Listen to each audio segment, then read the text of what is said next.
پوری طور پر تو منظر پر ابھی کوئی نہیں پہنچا، لیکن انہوں نے بڑے بڑے مطالبات منوا لیے. 3 روپے کا یونٹ وہ بھائی لے رہے ہیں اس وقت. کیسے ہوا؟ آپ کیوں نہیں کر سکے؟ یہ جو پچھلا جلسہ تھا آپ کا، اس میں آپ نے کہا بڑا کامیاب ہوا ہے. میں نے جو ویڈیوز دیکھی اس میں کامیاب جلسے چھپا نہیں کرتے، اور ناکام جلسوں کو بڑا کیا نہیں جا سکتا. کامیاب جلسے آج یعنی 26 اپریل 1978 تھا غالباً، نہ یہ کب تھا، 10 اپریل 1900 جب بھی بے نظیر آئی تھی 87 میں. یہ سب میں میری تاریخیں بھول سکتی ہیں. تو وہ کراؤڈ ضیاء الحق کی اتنی بروٹل ڈکٹیٹرشپ کے بعد کون روکتا؟ 30 لاکھ کے شہر میں 12 لاکھ انسان نکلے ہوئے تھے، کیا ان ڈپریشن کر سکتا تھا؟ بلکہ اس دن بے نظیر بھٹو صاحبہ نے خود کہا تھا، کچھ لوگ کہتے ہیں جو ان کے ساتھ ٹرک میں سوار تھے، اور قریباً لاہور کے اسمال روڈ پہ کسی نے مجھے بتایا، چاہے غلام عباس نے بتایا یا کسی اور نے بتایا، ڈونٹ نو، کہ وہ کہہ رہی تھی کہ اگر میں آج اسلام آباد کی طرف منہ کر لوں تو ضیاء الحق صاحب کو بھاگنا پڑے گا.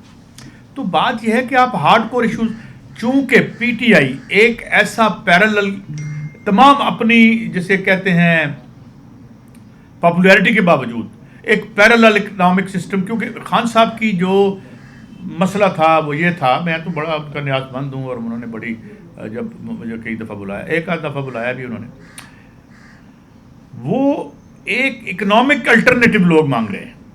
It was not the question of wealth creation, جو پی ٹی آئی کا ایک نظریہ تھا جی ویلتھ کریٹ کریں گے.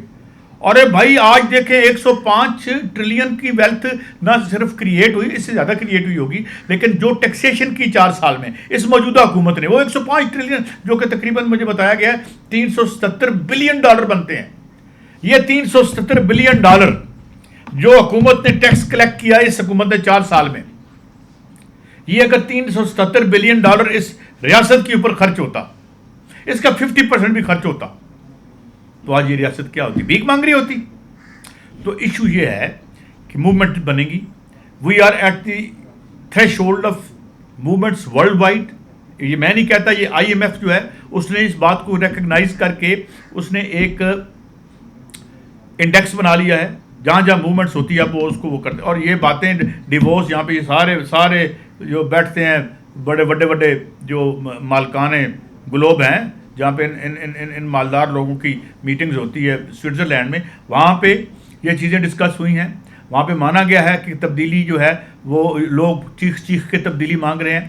کوئی ان کا نام تو لے، ان کے ایشوز تو آئے. کوئی کہے کہ ہم آئی پی پیز کھولیں گے، آئے کوئی کہے کہ اگر یہ اس میں واردات ہوئی ہے تو قرار واقعی سزا دی جائے گی، ان کو آ جاتے ہیں. کوئی جو ہے وہ اپنی ہٹی عمران کو برا بلا کہہ کے چمکانا شروع کر دیتا ہے، کوئی عمران خان کی تعریف کر کے اپنی ہٹی چمکانا شروع کرتا ہے. اور بھائی ہارڈ کور ایشوز کو لے کے آؤ، پوچھو کہ بھائی 25-30 ہزار والا انسان اس پیٹرول کی قیمت کے ساتھ کیا زندگی بسر کر سکتا ہے؟ اپنے سر پر چھت رکھ سکتا ہے؟ اور بات کرو کہ آئین پاکستان میں جو تمہارے رائٹس لکھے ہوئے ہیں آرٹیکل 38D میں یا 25A میں یا اور جو ہیں، آئے ہم یہ ہم دیں گے ریاست پر. یہ لازمی ہوگا کہ یہ آپ کو، کیونکہ دولت، میں تو حیران ہوں 377 بلین کا آپ نے ٹیکس نچوڑا 4 سال میں ایز پر ڈاکٹر فرق سلیمز ریسرچ. تو دولت تو اتنی کریٹ ہو رہی ہے، مگر وہ جا کہاں رہی ہے بھائی؟ کہیں وہ سوئٹزرلینڈ کے بینکوں میں تو نہیں جا رہی، وہ کہیں دبئی کی ریئل اسٹیٹ میں تو نہیں جا رہی، وہ کہیں لنڈن کی ریئل اسٹیٹ میں تو نہیں جا رہی. یہ سب کچھ جو ہے اس پہ اور بنے گی. یہ گلوب پر اگر انسانوں کی طرح ہم نے رہنا ہے تو تحریکیں بنے گی. اور وہ تمام لوگ جنہوں نے 8.5 بلین لوگوں کی زندگی عذاب بنا رکھی ہے، they needs to be thrown into the dustbin of history. انہیں تاریخ کے کچرے دان میں پھینکنا پڑے گا، اور یہ تحریکیں آ کے پھینکیں گی، اور یہ ہوگا. اور یہ آپ دیکھیں گے اپنی چشمے. اگر ہم نے زندگی میں نے اپنے اسے ایک لائف ٹائم میں سوویت یونین کو ٹوٹتے دیکھا، امریکہ بہادر کی یونیپولر دنیا دیکھی، آج ایران کے ہاتھوں گھٹنے ٹیکتے امریکہ کو دیکھا، آج میں چائنا کی رائز دیکھ رہا ہوں. تو یہ سب کیا ہو رہا ہے؟ یہ لوگوں کے شعور پر ایک بہت بڑی جو ایک تبدیلی لے کے آ رہا ہے. اور آج دنیا میں سب سے بڑی کلاس ورکنگ کلاس ہے. جو کہ لیجیٹیمیٹ رولنگ کلاس ہے فیوچر کی. اور جب تک زمام کار اس ورکنگ کلاس کے ہاتھ میں نہیں آتی یہ اس سیارے پہ امن نہیں ہو سکتا. یعنی خدا کی پناہ کہ یار 1.5 بلین لوگوں کا کھانا ہم ضائع کر دیتے ہیں اس گلوب پہ اور کروڑوں لوگ رات کو بھوکے سوتے ہیں. آج 3D مینوفیکچرنگ کے ذریعے ہم ہر آدمی کو مکان دے سکتے ہیں. یہ ان ہاؤسنگ سوسائٹی کے قبضہ گروپوں کے ان بھیڑیوں کے حوالے کر رکھا ہے آپ نے جو ہمارا خون چوستے ہیں. ہر دوسرا بندہ مجھے ملتا ہے کہتا ہے یار میرا پلاٹ لے دیو دیکھو لو. بول کے آپ کا اکنامک ماڈل کہتا ہے کہ آپ نے جہاں پہ ڈی ریگولیشن کی, جہاں پہ آپ نے پرائیویٹائزیشن کی, وہاں مافیا بن گیا.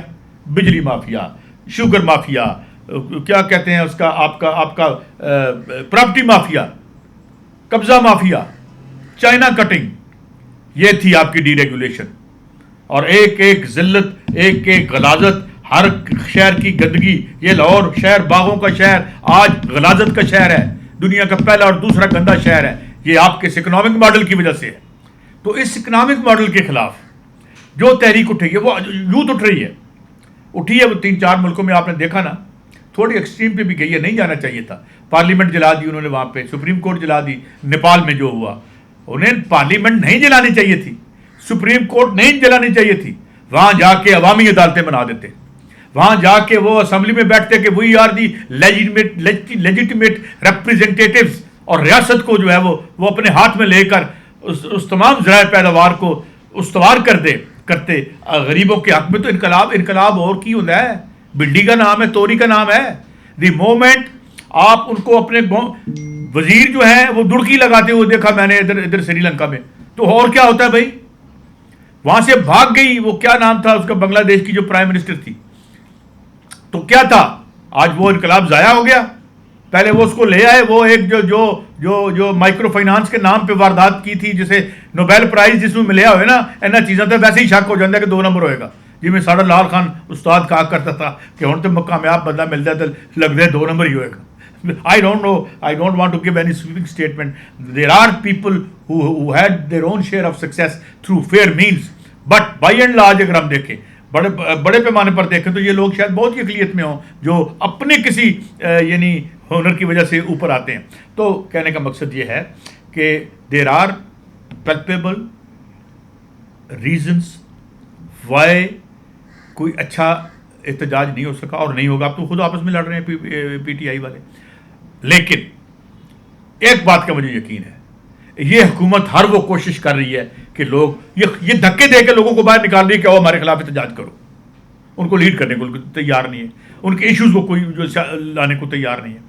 اور یہ جس طریقے سے سرکار چلا رہے ہیں اور جس طرح سے سینے ٹھوک کے کہتے ہیں ایس قیمتی بجلی دیں گے تم کر لو جو ساڑا کرنا. جی بیسیکلی اگر سلیس ترجمہ کروں جو ہمارے یہ وزیر وغیرہ آ کے کہتے ہیں تو یہی ہے. So there are answers to your excesses, there will be answer to your excesses. تاریخ آگے بڑھے گی, پولیٹیکل پارٹیوں اور حکومتوں کے متبادل ہوتے ہیں, زندگی کا کوئی متبادل نہیں ہوتا. تو لوگ آہستہ آہستہ اگر آپ دنیا میں دیکھیں لڑ رہے ہیں, تبدیلی کی بول اور چیخ کر تبدیلی مانگ رہے ہیں. اگر آئیں کمیونیکیٹ کریں ان کے ساتھ. آپ کے ذہن پہ تو روایت کا کوہ حمالہ ہے, جس طرح کارل مارکس نے کہا تھا. آپ کو تو ڈر ہی بڑا لگتا ہے, آپ کو تو نہیں کام نہیں کرنا, ایسا نہ لو اینج ہو جائے گا. اس طرح بنتی ہیں تحریکیں. نہیں وہ تو نہیں یار, وہ تو بڑا مار دے نہیں. اچھا اس طرح انقلاب نہیں کیا تھا چی گویرا نے. آج امریکہ آپ پوری مائٹ کے ساتھ کیوبا کو تباہ کرنے جا رہے ہیں نا, دیکھیے گا یہ ایران سے بڑا ڈیزاسٹر ہوگا. تو میں اب میرے خیال میں زیادہ وقت آپ کا لے لیا, میں ختم کرتا ہوں. تو there was an opportunity P T I کے پاس, لیکن ان کی جو نظریات کی پسماندگی تھی, جو ایک رجت پسندی تھی, اس نے یہ اس کو ایک نیشنلسٹ موومنٹ میں بنا دیا اور تلوار ٹوٹ گئی. بھوک کا نام لے, یہ عظمت رفتہ ہم نے لینی ہے. یہ آپ نے وہ کیا ہوتے تھے, بڑے ناول لکھا کرتے تھے اس طرح, مجھے نام ان کا بھول گیا, جو عظمت رفتہ اب ہو گیا بڑی عظمت رفتہ. یہ بھوکے موجودہ, یہ غربت موجودہ جو ہے, اس پہ بات کریں. اور وہ اب نا ہمیں بتائیں ٹھیک ہے ماضی میں ہم نے بڑا سب کچھ کیا تھا, بڑی ہماری حکومتیں, مگر آج کیا ہے ایشو. آج دوبارہ وہی نعرہ. میں اسی 2 نعروں پہ اپنا ختم کرتا ہوں، جس پہ 68 کی 69 کی ایک ماولس موومنٹ بنی تھی، جس نے ایوب کی آمریت کو اڑا دیا تھا. اور وہ کیا تھا؟ روٹی کپڑا اور مکان مانگ رہا ہے ہر انسان، 20 روپے ہے من آٹا، اس پر بھی ہے سناٹا. مجھے یقین ہے یہ سناٹا جلدی ٹوٹے گا. شکریہ، آپ نے مجھے دیکھا، اور آپ ہم سے رابطہ کریں اور مجھے کمنٹ ضرور اور کمنٹس کریں اور گائیڈ کریں if you feel like. Thank you very much.